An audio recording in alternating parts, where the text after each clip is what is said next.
الحمد لله الذي وهب لي على الكبر إسماعيل. سب جمع ہوئے بھائی محمد ساجد بیگ صاحب، ان کی والدہ جو کہ ہم سے سبقت لے گئے، اللہ رب العالمین ان کے درجات بلند فرمائے.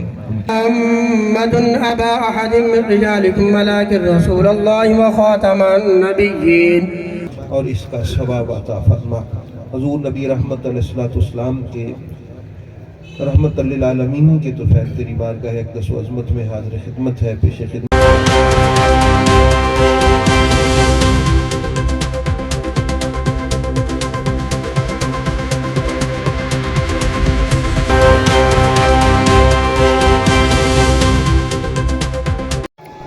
سپرنٹینڈنٹ سینٹرل جیل فیصل آباد مرزا ساجد بیگ کی والدہ کی رسم قرآن خوانی ابھی کچھ ہی دیر میں شروع ہو رہی ہے، جس میں سینئر نائب صدر فیصل آباد پریس کلب سید جی تنویر سمیت شہر بھر سے سیاسی، سماجی اور دیگر مکتبہ فکر سے وابستہ علماء کرام کی بہت بڑی تعداد یہاں موجود ہے. ساجد بیگ صاحب کی والدہ یہ 2 دن پہلے وفات فرما گئی تھی اور ان کو ان کے آبائی گاؤں چیک نمبر 33 تیانہ روڈ میں ان کی تدفین ہوئی تھی. ابھی تلاوت قرآن پاک، نعت شریف اور والدین پہ بیان ہوگا.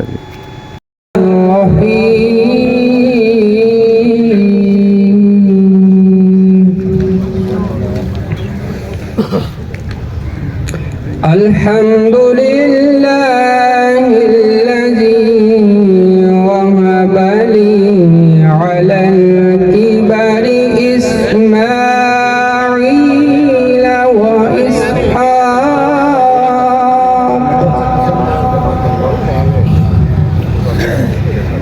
إن ربي لسميع الدعاء.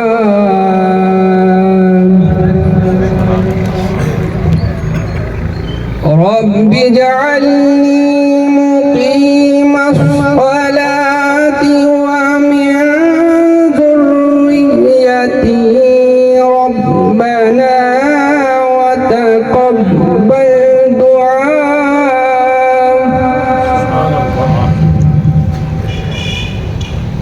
ربنا اغفر لي ولوالدي وللمؤمنين.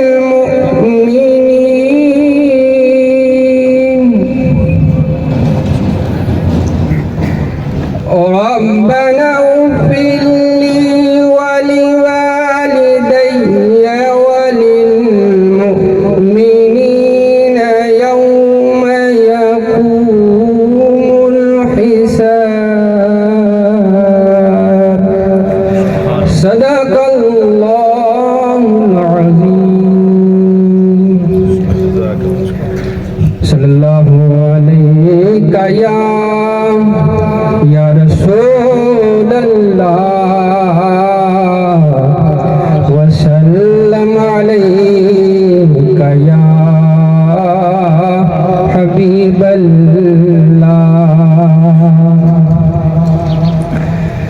دلوں سے غم مٹاتا ہے، دلوں سے غم مٹاتا ہے، محمد نام ایسا ہے. دلوں سے غم مٹاتا ہے، محمد نام ایسا ہے.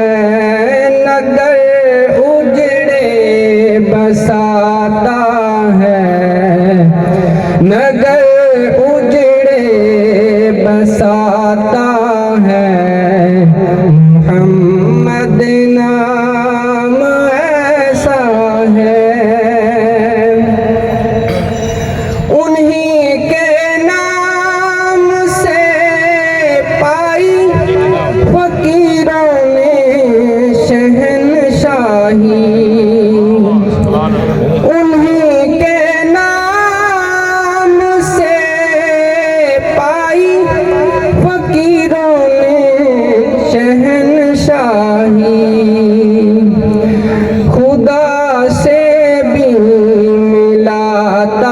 ہے خدا سے بھی ملاتا ہے محمد نام ایسا ہے خدا سے بھی ملاتا ہے محمد نام ایسا ہے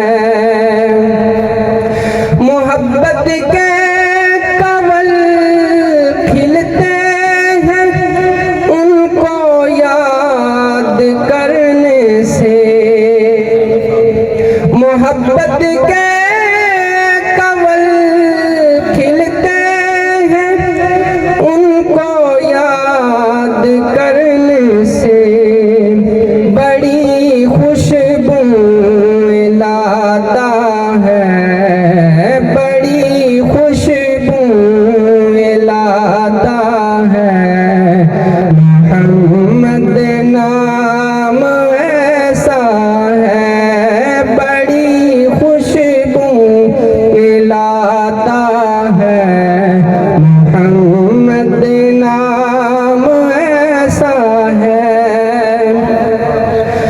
درودوں کی مہک سے محفل آباد رہتی ہیں درودوں کی مہک سے محفل آباد رہتی ہیں میری نعتیں سجاتا ہے میری نعتیں سجاتا ہے محمد نام ایسا ہے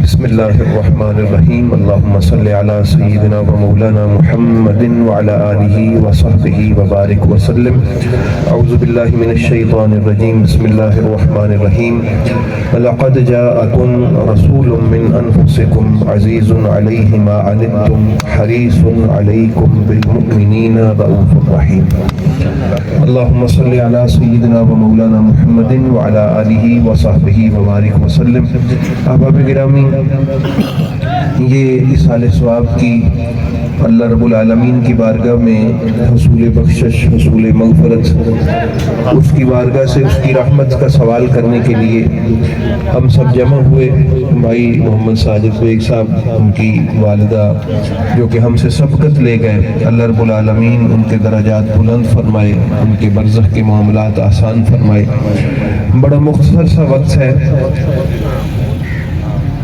نبی کریم صلی اللہ تعالی علیہ وآلہ وسلم کی شان اقدس میں اللہ رب العالمین نے جو خود ارشاد فرمایا کہ لقد جاءکم رسول من انفسکم عزیز علیہ ما عنتم حریص علیکم بالمؤمنین رؤوف الرحیم کہ تمہارے درمیان تم ہی میں سے یہ تمہاری خوش بختی ہے کہ میں نے عالم بشریت میں رسول اللہ صلی اللہ علیہ وآلہ وسلم کو انسانی ضروریات کو پورا کرنے کے لیے انسانی ہمدردی کو مکمل طور پہ اس کا احساس رکھنے والا تم میں سے ہی اپنا رسول تمہارے درمیان مبعوث فرمایا ہے اور اس کی شان یہ ہے کہ عزیز علیہ ما عنتم کہ میرے رسول کریم صلی اللہ علیہ وآلہ وسلم کی شان یہ ہے کہ تمہارا کسی مصیبت میں مشقت میں مبتلا ہونا میرے محبوب کو گراں گزرتا ہے یہ بات میں نے اس لیے کی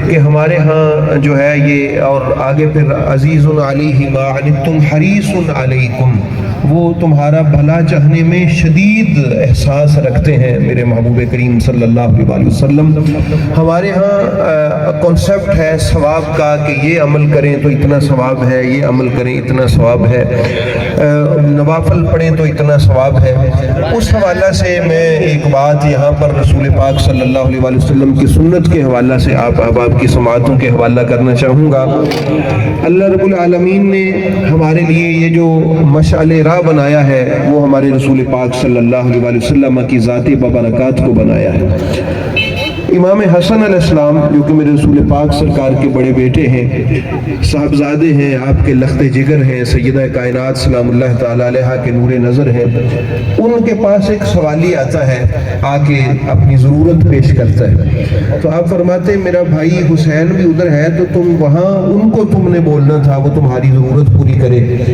تو انہوں نے آگے سے کہا کہ وہ اعتکاف پہ بیٹھے ہوئے ہیں، اعتکاف پہ تشریف فرما ہے، مسجد میں اعتکاف بیٹھے ہوئے ہیں، نفلی اعتکاف جو ہوتا ہے۔ تو امام حسن پاک نے ان کی ضرورت پوری کی اور ان کو میسج دیا، فرمایا تم میرے بھائی کے پاس جاؤ اور جا کے ان کو بولو کہ میرے نانا کا فرمان ہے، یہ امام حسن پاک سے حدیث پاک ہے کہ جو بندہ کسی بندہ مومن کی ضرورت پوری کرنے کے لیے ایک قدم اٹھاتا ہے، اللہ رب العالمین اسے مسجد نبوی میں 1 ماہ اعتکاف بیٹھ کر عبادت کرنے سے زیادہ ثواب عطا فرماتا ہے۔ یعنی انسانیت کی خدمت کا عبادات سے زیادہ ثواب اللہ نے رکھا ہے۔ عبادت لازم ہے، عبادت فرض ہے، لیکن جو اللہ پاک نے ایک سسٹم دیا ہے ہمیں، وہ یہ دیا ہے کہ اگر کوئی کر سکتا ہو، اس کے پاس اختیار ہو، یا وہ کوئی کرنے میں اس کو اللہ پاک نے قدرت عطا فرمائی ہو، تو وہ اگر ایک قدم اٹھاتا ہے تو اس ایک قدم پہ مسجد نبوی میں 1 ماہ عبادت، ایک اعتکاف بیٹھ کے عبادت سے زیادہ ثواب اللہ پاک اس کو عطا فرماتا ہے۔ اور دوسرا، اور یہ جو ہمارے ہاں تقسیم ہے، نفرت کی تقسیم ہے، ہمارے ہاں گروہ بندیاں ہیں، مذہبی تفرقہ بازی، اس حوالے سے حضرت ابوبکر صدیق رضی اللہ تعالیٰ عنہ کا بڑا خوبصورت عمل میں آپ احباب کے سماعتوں کے حوالہ کرنا چاہوں گا۔ جب حضرت ابوبکر صدیق رضی اللہ تعالیٰ عنہ کا وصال اقدس ہوا تو حضرت عمر فاروق سرکار نے چارج سنبھالا جب حکومت کا، تو ان کی جو زندگی تھی اس کو پڑھا، تو اس میں انہوں نے یہ بات دیکھی کہ روزانہ آپ کسی بیابان میں ادھر جاتے ہیں اور کسی کو کھانا کھلا کے آتے ہیں۔ حضرت عمر فاروق رضی اللہ تعالیٰ عنہ کھانا لے کے اس طرف چل پڑے تو وہاں ایک آنکھوں سے، ہاتھوں سے اور پاؤں سے معذور شخص بیٹھا ہوا تھا۔ جناب عمر فاروق رضی اللہ تعالیٰ عنہ بھانپ گئے کہ یہی وہ بندہ ہے جس کو حضرت ابوبکر صدیق کھانا کھلاتے تھے۔ آپ نے اس کو لقمہ دیا تو وہ ناراض ہوا، اس نے کہا جی آپ ایک تو آئے 2-3 دن بعد ہیں اور دوسرا لقمہ کھلانے کا آپ کا انداز درست نہیں ہے۔ تو حضرت عمر فاروق رضی اللہ تعالیٰ عنہ نے تشریف رکھے، مہربانی، فرمایا کہ وہ میں اور ہوں اور وہ جو 2-3 دن پہلے آتا تھا وہ اور تھا۔ تعارف کروایا کہ وہ ابو بکر صدیق تھے۔ انہوں نے پوچھا کہ وہ جو محمد صلی اللہ علیہ وسلم کے صاحب ہیں؟ ان کا جی۔ ان کا میں عمر فاروق ہوں۔ اچھا تم بھی محمد صلی اللہ علیہ وسلم کے صاحب ہو؟ ان کا جی میں بھی وہی ہوں۔ انہوں نے پوچھا کہ وہ کھانا کیسے کھلاتے تھے؟ وہ نرم کرتے تھے، اس کو چباتے تھے، میرے دانت نہیں ہیں، پھر میرے منہ میں ڈالتے تھے۔ وہ بندہ عیسائی تھا، یعنی وہ مسلم نہیں تھا، غیر مسلم تھا۔ تو حضرت عمر فاروق رضی اللہ تعالیٰ عنہ کو جب پتہ چلا کہ یہ جب سے حضرت ابوبکر صدیق اس کے پاس آتے تھے تو یہ ان کے ساتھ اپنے مذہب کے مطابق، اپنے دین کے مطابق باتیں کرتا تھا، حضرت ابوبکر صدیق نے کبھی بھی اس کو کہا تھا کہ پہلے تم مسلمان ہو پھر میں تمہیں کھانا کھلاؤں گا۔ آپ اس کو محبت سے ہمیشہ کھلاتے رہے اور اپنے منہ سے چبا کے بھی۔ یہ ان کے لعاب دہن کی برکت تھی کہ اللہ نے اس کو اسلام کے نور سے منور فرما دیا۔ اس نے کہا کہ اگر تعلیمات محمدی ایسی ہیں کہ تو پھر تو ہمیں بھی ان کا غلام ہو جانا چاہیے۔ تو احباب گرامی، اللہ رب العالمین ہمیں بھی حضور نبی رحمت صلی اللہ تعالی علیہ وآلہ وسلم کی تعلیمات پر عمل پیرا ہونے کی توفیق عطا فرمائے اور آپس میں محبتیں بانٹنے کی اور ایک دوسرے کے کام آنے کی توفیق عطا فرمائے۔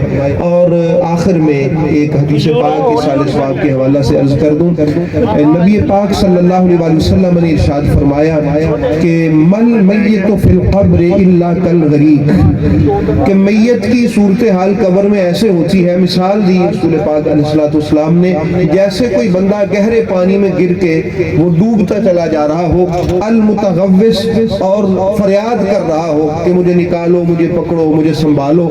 تو صحابہ کرام رضوان اللہ تعالی علیہ مجمعین کے سامنے آپ نے ارشاد فرمایا قبر والا بھی ایسے ایسے ہی فریاد کر رہا ہوتا ہے۔ یا رسول اللہ وہ کیا فریاد کرتا ہے؟ فرمایا ینتظر دعوتن تلحقہ من ابن او ام او صدیق او اخ، فرمایا وہ کہتا ہے کہ میں منتظر ہوں کہ میری ماں، میرا باپ، میرا بھائی یا میرا کوئی بیسٹ فرینڈ جو ہے، میرا دوست، میرا کوئی جگری یار میرے لیے اللہ کے حضور دعا کر دے اور اللہ مجھ پر قبر میں رحمت فرما دے۔ وَإِذَا لَحِقَتْ ہو، اور جب چونکہ نبی اس علاقے کے بھی نبی ہیں، نبی عالم برزخ کے بھی نبی ہیں، نبی عالم محشر میں بھی نبی ہیں، نبی کو اللہ نے یہ کان دیے ہوتے ہیں کہ وہ یہاں کی بھی آواز سنتے ہیں، وہاں کی بھی آواز سنتے ہیں، وہاں کی بھی آواز سنتے ہیں۔ یہ نبی کی نبوت کی شان ہوتی۔ تو اس علاقے میں کیا ہوتا ہے، ہم بے بہرا تھے، ہمیں رسول پاک علیہ السلام نے سمجھایا کہ وہ دعا جب مانگی جاتی ہے اذا لاحقت ہو کان احب الیہ من الدنیا وما فیہا، فرمایا کہ جب وہ دعا اس بندے تک پہنچ جاتی ہے قبر میں تو پوری دنیا کے خزانے بھی اگر ہمارے سامنے رکھ کے ہم سے پوچھا جائے کہ تم کیا فیل کر رہے ہو، تو جو دنیا میں خزانے لے کے بندہ فیل کرتا ہے، پوری دنیا کا خزانہ لے کر، قبر والا ایک بندے کی دعا سے اتنا اچھا، اس سے زیادہ اچھا فیل کرتا ہے قبر میں، وہ زیادہ بہتری محسوس کرتا ہے کہ اللہ پاک نے مجھ پر کتنا کرم فرمایا۔ یعنی ایک بندے کی دعا اس قبر والے کو، ہمارے ہاں اس دنیا میں اگر کسی ایک بندے کے سامنے پوری زمین کا خزانہ نکال کر رکھ دیا جائے، رسول پاک علیہ السلام نے فرمایا وہ دنیا والا اس خزانے پہ اتنا خوش نہیں ہوتا جتنا قبر والا دعا کے وہاں پہنچنے پر اللہ تعالیٰ کی رحمت سے خوش ہوتا ہے۔ تو اس لیے یہ ہماری ذمہ داری ہے، وفاداری ہے اپنے عزیز رشتوں سے کہ جب وہ دنیا سے چلے جائیں تو ہم ان کے لیے دعا کریں اللہ کے حضور۔ اللہ پاک سے دعا ہے کہ میرا مالک آپ کا اور میرا خاتمہ بھی بالخیر فرمائے، اور جس مقصد کے لیے ہم جمع ہوئے پروردگار عالم ہمارا وہ مقصد پورا فرمائے۔ وما علینا الا البلاغ۔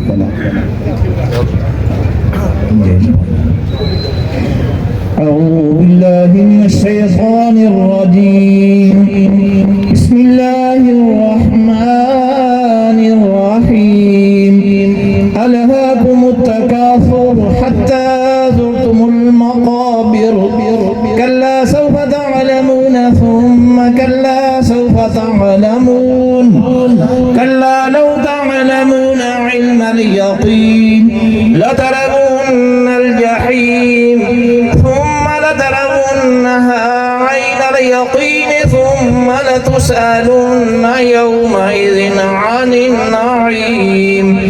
بسم الله الرحمن الرحيم، قل يا أيها الكافرون لا أعبد ما تعبدون ولا أنتم عابدون ما أعبد ولا أنا عابد ما عبدتم ولا أنتم عابدون ما أعبد لكم دينكم ولي دين۔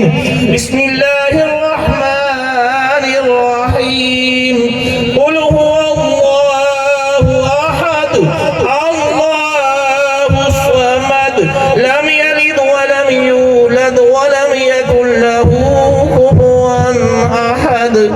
بسم الله الرحمن الرحيم، قل هو الله أحد الله الصمد لم يلد ولم يولد ولم يكن له كفوا أحد۔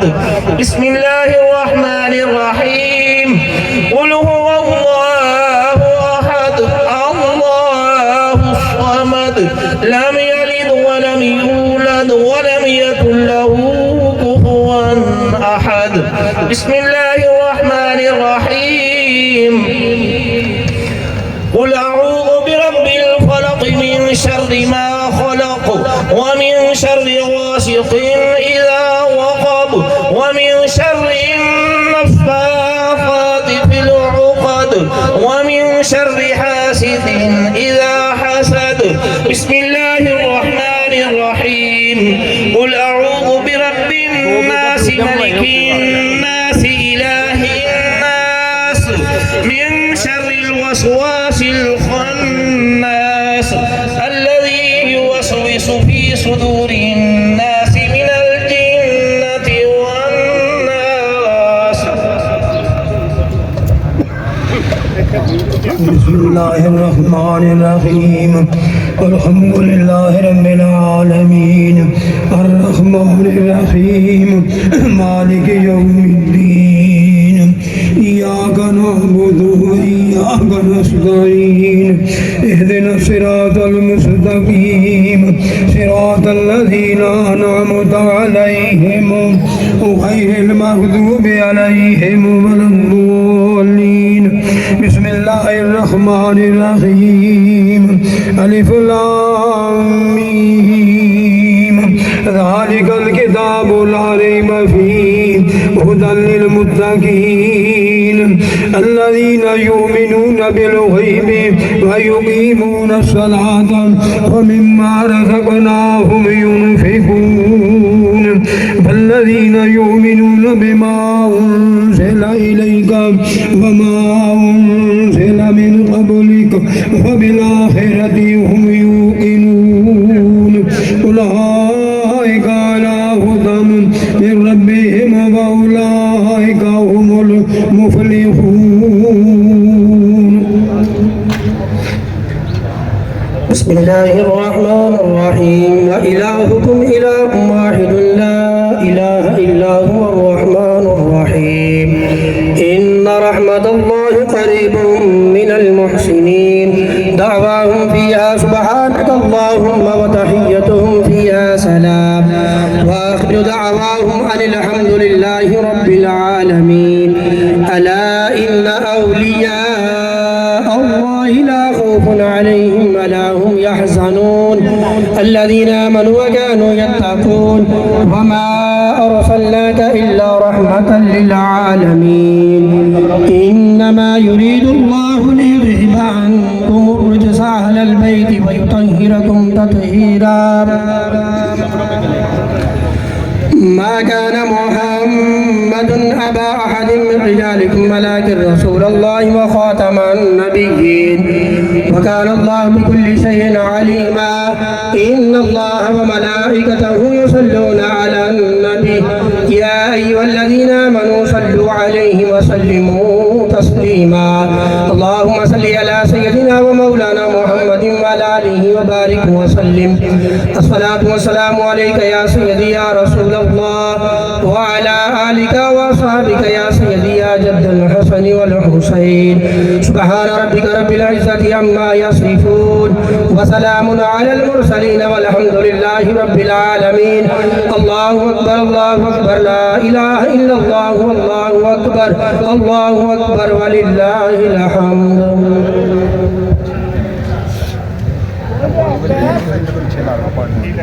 آمين. بسم الله الرحمن الرحيم. اللهم صل على سيدنا ومولانا محمد وعلى آله وأصحابه وبارك وسلم. اللهم ربنا آتنا في الدنيا حسنة وفي الآخرة حسنة وقنا عذاب النار وادخلنا الجنة مع الأبرار يا عزيز يا غفار يا رب العالمین. یا الہ العالمین، جو محفل پاک ہوئی، جو قرآن کریم تلاوت ہوا اور جو مہمانوں کے لیے ضیافت کا اہتمام ہوا، افطاری کا، یہ ساری کوشش اپنی بارگاہ اقدس و عظمت میں مقبول و منظور فرما اور اس کا ثواب عطا فرما. حضور نبی رحمت علیہ السلام کے رحمت للعالمین کی تو خیر تیری بارگاہ اقدس و عظمت میں حاضر خدمت ہے، پیش خدمت ہے. جناب سیدنا آدم علیہ السلام سے آج تک کے جمیع مومنین مومنات کو درجہ بدرجہ نصیب فرما، اور حاضرین محفل کے جتنے بھی متعلقین متعلقات عالم برزخ میں جا چکے سب کے لیے پیش خدمت ہے. حضور نبی کریم علیہ السلام کے تو خیر ان کو نصیب فرما. بالخصوص بھائی محمد یوسف بھائی، محمد خالد بھائی، محمد ساجد بیگ، ان کی والدہ جو منزل قرآن پاک پڑھا گیا، متفرق سپارے، سورہ یاسین، کلمات طیبات، آیات بینات، درود پاک، سب کا ثواب نبی رحمت علیہ السلام کے طفیل قبول فرما، اور ان کی والدہ کے لیے تیری بارگاہ میں پیش خدمت کا اے مالک و مولا ان کو نصیب فرما. قرآن کریم کی نورانیت کا صدقہ میرے پاک مالک تیری رحمت کے طفیل ان کی قبر کو منور فرما. قرآن کریم کی رحمت اور برکت کا صدقہ ان کی قبر پر رحمتوں کا نزول فرما. برزخ میں ان کے لیے اپنے اپنی رحمت والا سلوک فرما، تیرے فضل، تیرے کرم، تیری مہربانی اور لطف و عنایت والا سلوک فرما۔ تیری رحمت خاصہ کا صدقہ پاک پروردگار رمضان المبارک کی ان بابرکت اور بارحمت گھڑیوں اور ساعتوں کے طفیل ان کی قبر کو جنت کا باغ بنا اور کروٹ کروٹ جنت نصیب فرما۔ ان کی زندگی کی نیکیاں اپنی بارگاہ میں قبول فرما کے اپنی بڑی بلند اور عظیم بارگاہ کے شایان شان اجر عطا فرما۔ انسان ہونے کے ناطے آمدن یا سہون کوئی کوتاہی سرزد ہوئی تیری غفور الرحیمی کا صدقہ ان کو معاف فرما، ان کے درجات بلند فرما۔ کل بروز حشر انہیں اور ہمیں سب کو تیرے محبوب کریم صلی اللہ علیہ وسلم کی شفاعت کبریٰ نصیب فرما اور تیری رحمت کا لواء الحمد کا عرش عظیم کا سایہ نصیب فرما۔ صالحین کے ساتھ دار السلام کا داخلہ نصیب فرما۔ اللہم ربنا اغفر لنا ولوالدینا ولأستاذینا ولمشائخنا ولجميع المؤمنین والمؤمنات والمسلمین والمسلمات الاحیاء منهم والاموات۔ پروردگار عالم ہم سب کے لیے دین و دنیا و آخرت کو بہتر فرما، ہمارا سب کا خاتمہ بالخیر فرما، عالم اسلام کی خیر فرما، حرمین حرمین شریفین کی حفاظت فرما، پاکستان کی خیر فرما۔ اللہم ربنا تقبل منا انک انت السمیع العلیم وتب علینا انک انت التواب الرحیم، وصلی اللہ تعالی علی رسولہ خیر خلقہ محمد وآلہ واصحابہ اجمعین برحمتک یا ارحم الراحمین۔ بخشش و مغفرت فرما۔ رمضان المبارک دیاں انہاں بابرکت اور رحمت والیاں گھڑیاں دا صدقہ پروردگار انک حمید مجید۔ اللہ اکبر۔ پھر دعا پڑھی جائے گی اللہم اغفر لحینا انہاں دی بخشش و مغفرت فرما۔ رمضان المبارک دیاں انہاں بابرکت اور رحمت والیاں حضور نبی رحمت صلی اللہ علیہ وسلم دی پہچان دے مرحلے وچ مدد فرمائی، حجت تلقین